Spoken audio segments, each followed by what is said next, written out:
What if I told you that the government can make your money worth less without touching your wallet? No taxes, no fees, no warning. And it's happening right now. Every single day, most people never notice it, but slowly, it makes everything more expensive. Your food, your rent, your house, even your savings.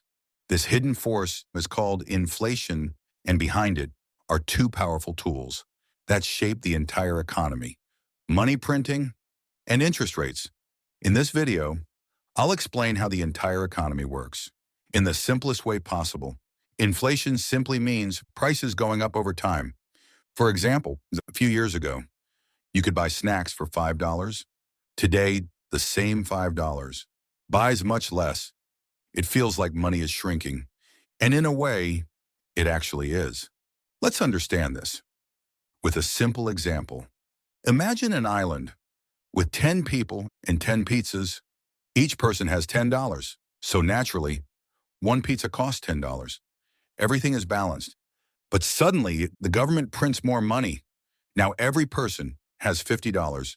But there are still only 10 pizzas. What happens? People start offering more money for the same pizza. Soon the pizza costs $20, $30, maybe even $50. The pizza didn't change. The ingredients didn't change. The only thing that changed was how much money exists. More money chasing the same amount of goods. That's inflation. Now you might think this is just a simple story about pizza, but something very similar has actually happened in real life. In the early 1920s, Germany faced a huge economic crisis. The government started printing massive amounts of money to pay its debts. At first, it didn't seem like a big problem, but soon, the amount of money in the economy exploded. Prices started rising faster and faster. Bread that once cost 1 mark soon cost 100 marks, then 1,000, then millions. Eventually, prices were doubling. Every few days, people had to carry stacks of money just to buy basic food. Some workers were paid twice a day so they could rush to the store before prices increased again. In some cases, the paper money became so worthless, people used it to start fires. The problem wasn't that bread suddenly became rare. The problem was the money itself had lost value. Too much money chasing the same amount of goods. This is what happens when money printing goes too far. Now, modern economies are much more careful. Central banks try very hard to prevent inflation from getting out of control.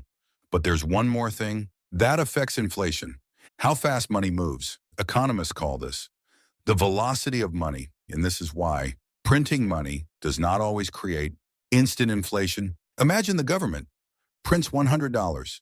If that money simply sits in a bank account and nobody spends it, nothing really changes. Prices don't suddenly rise. But if that same money starts moving through the economy, things change quickly. You pay a restaurant $100 when the restaurant pays its worker. The worker buys groceries. The grocery store pays its supplier. The same money keeps moving again and again. And every time it moves, it creates more spending. So inflation isn't only about how much money exists, it's also about how fast that money moves. When money moves faster, prices can rise faster. When people save more and spend less, inflation can slow down. Now let's talk about something that controls the economy even more: interest rates. An interest rate is simply the extra money you pay when you borrow money. For example, you borrow $1,000 from a bank. If the interest rate is 10%, you must return $1,100. The extra $100 is called interest. Every major loan works this way: home loans, car loans, business loans, credit cards. And the most important part is this: these rates are influenced by the central bank. When they change interest rates, they affect how much people borrow and spend, and that affects the entire economy. Let's imagine interest rates are very low, borrowing money becomes cheap. People start taking Home loans, car loans, business loans. Companies expand faster. New startups appear. People spend more money.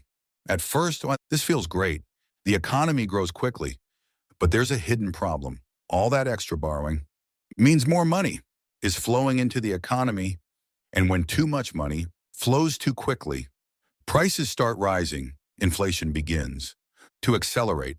This is when the central bank steps in. When inflation becomes too high, the central bank raises interest rates. Why? Because they want people to borrow less and spend less. When interest rates go up, home loans become more expensive. Car loans become more expensive. Business loans become more expensive. So fewer people take loans. Businesses delay expansion. People postpone buying houses and cars. When borrowing slows down, spending slows down. And when spending slows down, companies find it harder to raise prices. Slowly, inflation begins to cool down. You can think of interest rates as the brake pedal of the economy. When inflation is moving too fast, the central bank presses the brake. But there's a problem. If interest rates become too high, the economy can slow down too much.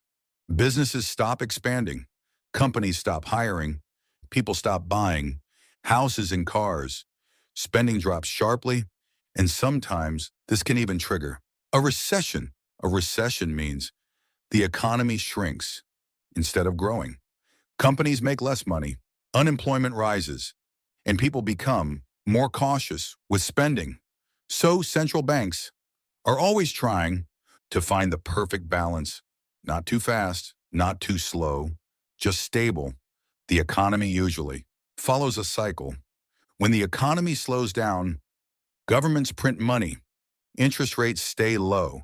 People borrow more money. People spend more money. This boosts the economy, but it also creates inflation. So central banks respond by doing the opposite.